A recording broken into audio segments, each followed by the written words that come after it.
Greetings viewers, and thanks for joining me out in the garage today. Gonna do a real quick timing chain inspection on this engine here. The 22R and the 84. Now, this would be the same basic way to inspect this on an 18R, a 20R, the 22R, 22RE and the 22RET would all have a basic, the same type of valve cover to remove. These are 12s. These are the acorn nuts that hold your lid on. Now I did buy a new valve cover gasket for this. If it needs the timing set done, I will wait and reuse this gasket. Take your wire off for your ignition. Undo your plug wire clips here. You got a throttle or your throttle cable attached. I'm taking the bracket off versus removing the cable. It's easier. Drop all your bolts on the ground. Dropping all your bolts on the ground is optional, but I kind of do it on every job. So let's see now. If we can't get this to just lift off, might take a rubber mallet and smack it around.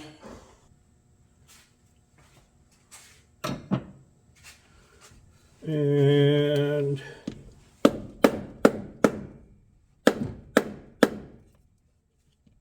don't want to really smack on that cap, it's just plastic. Alright. Still don't want to give up. Go in under the front of it here. Let me try over here off of this exhaust. Get some. I hear the seal breaking now. I'm going to unscrew this. The new gasket comes with new pieces for here. The seals around the boats. So I can get under this side and get it to start popping up. Be free. There we go. Alright, take those off. Forget to unhook your PVC. Okay, that's out of the way.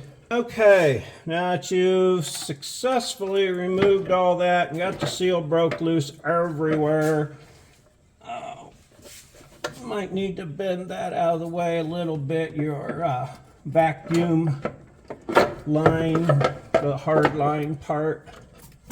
Lift that throttle up. Try not to knock any dirt from your valve cover down into your engine. Set that aside.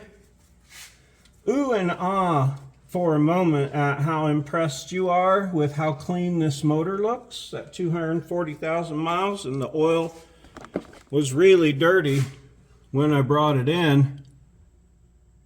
Look how clean that thing is. Okay, you shouldn't be able to lift that up off of the teeth.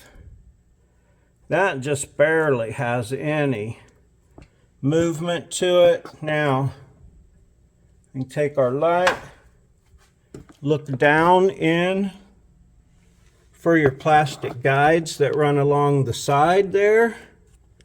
This one's got a chip in it. This one looks really good. This one, the guide part on the back, looks really good. It's hard to see in there, but you see that plastic guide wrapping around a chain. On this side here,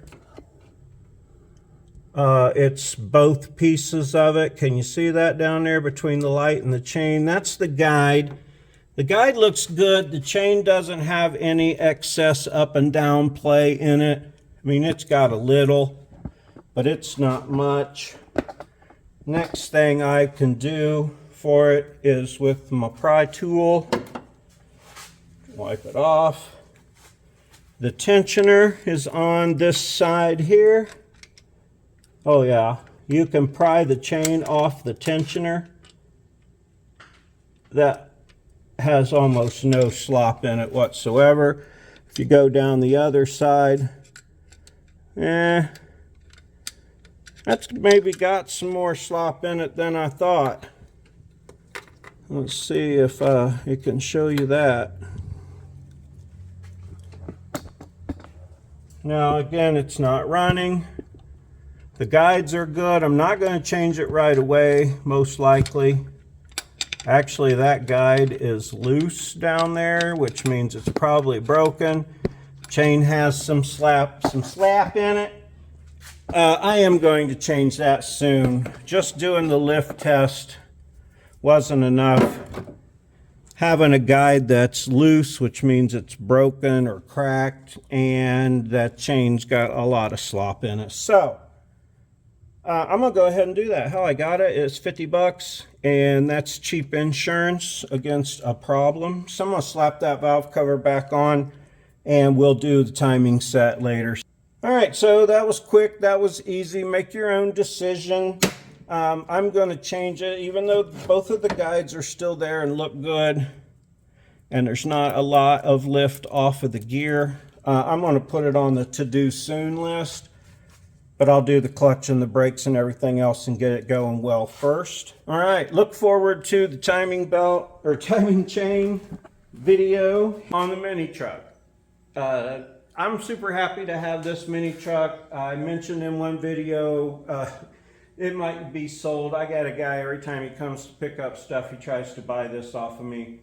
We'll just have to see how that goes, but if I can, I'm gonna keep this in my fleet because I really like it. So stay tuned for the timing chain video. I got clutch, I got a rebuild kit for the front end to show how to redo those knuckles. Clutch kit, yeah, I haven't even touched the brakes yet. Rebuilt the carburetor. Did you see my new air filter on there? I had to take that carburetor over to my buddy's. The float was not set right and it was flooding. I got that fixed. We basically went through that and adjusted it. But what's amazing, and I want to show you that real quick. All right, now my buddy had a sonic cleaner, has a sonic cleaner. This is the actual ASIN carburetor that came off of this truck from the factory. It was so full of mouse piss and everything inside here. It was disgusting. Linkage was frozen. Butterflies were frozen. Now it's missing some things like a screw here and there. The mouse piss ate huge erosion into the aluminum of this body. But once I get that truck running proper, since this all works like it should now, all the little pieces move, I'm super happy and I want to try this. I can't believe it took us hours and hours of cleaning, working with, spraying things, loosening, PB blaster, yeah, you name it, whatever we could find to free up and secure things, but we completely deconstructed this. Now I thought that might be a really cool video, but at the same time I was trying to learn about carburetors, and this was like many times we were ready to just throw in the towel. But then once we got it all done, I used the rest of the rebuild kit to rebuild it. And yeah, so once I get this truck going proper, I'm gonna put this sumbitch back on and see if that won't at least start and run. I realize it won't ever be right, but if it would just start and run, that would be awesome to take this rusty, crusty, mouse pissed, mouse nest infested carburetor and bring it back from the dead. Okay, yeah, so I'll definitely show you when that gets going, but man, that was awesome. It was so fun to tear it out apart and rebuild it. We sat at this little table for hours jacking with that thing. And yeah, I wish I would have felt more comfortable about it, videoing it. We're going to do some video over there at my buddy's when I do some nice bead rolled metal boxes for the inside of the back of the Tundra, but that's a sneak surprise you don't know about yet. That air cleaner actually works. That's a total metal base, and I'm just using red rags as an air filter element. That carburetor really needs that filter on there to run correctly.